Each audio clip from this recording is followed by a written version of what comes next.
بسم اللہ الرحمن الرحیم۔ 3.5 سال عمران خان کو سلیکٹڈ کا، 16 مہینے حکومت گرا کے چلائی، اربوں روپے ڈیولپمنٹ فنڈز میں ڈالے، الیکشن ڈیلے کیے، خان کو جیل میں ڈالا، ہر پی ٹی آئی لیڈر پہ فالس کیسز کر کے پوری پارٹی کو انڈر گراؤنڈ کیا، پولیس کو ایک ایسی فورس بنایا جس کو دہشت گرد نظر نہیں آتے، صرف پی ٹی آئی کے ورکرز اور عام عوام جو ہمارے سپورٹرز ہیں وہ نظر آتے ہیں۔ اربوں روپے ڈیولپمنٹ فنڈز میں 20 ارب روپے کا مفت آٹا تقسیم کیا، کیا کچھ نہیں کیا۔ میڈیا پہ 3.5 مہینے سے مونوپلی ہے، خان صاحب کا نام نہیں لے سکتے، اور نتیجہ کیا؟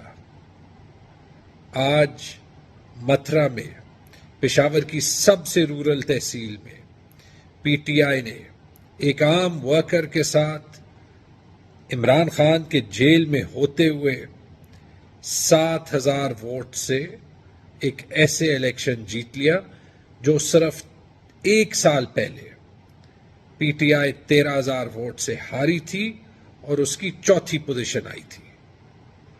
خان صاحب نے کہا تھا اور پشاور نے ثابت کر دیا کہ آپ جو مرضی کریں، عوام نے جب بھی الیکشن ہونا ہے پی ٹی آئی کو جتوانا ہے، عمران خان کو جتوانا ہے۔ یاد رکھیں، آپ جتنی بھی پی ٹی آئی پیز بنائیں، آئی پی پیز بنائیں، پی ٹی آئی میں ایک ہی پی ہے اور ایک ہی آئی ہے، اور وہ آئی ہے عمران خان۔ اور اس آئی کو آپ اس لیے نہیں نکال سکتے کیونکہ پاکستان کے عوام چاہتے ہیں کہ وہ پاکستان کے پرائم منسٹر ہوں، کہ وہ پاکستان کے لیڈر ہوں، اور اس لیے جو فیصلہ عوام کی عدالت کرتی ہے وہ شہباز شریف، پی ڈی ایم کی حکومت یا آپ سارے مل جائیں، آپ وہ نہیں بدل سکتے۔ Thank you Peshawar for standing with Imran Khan.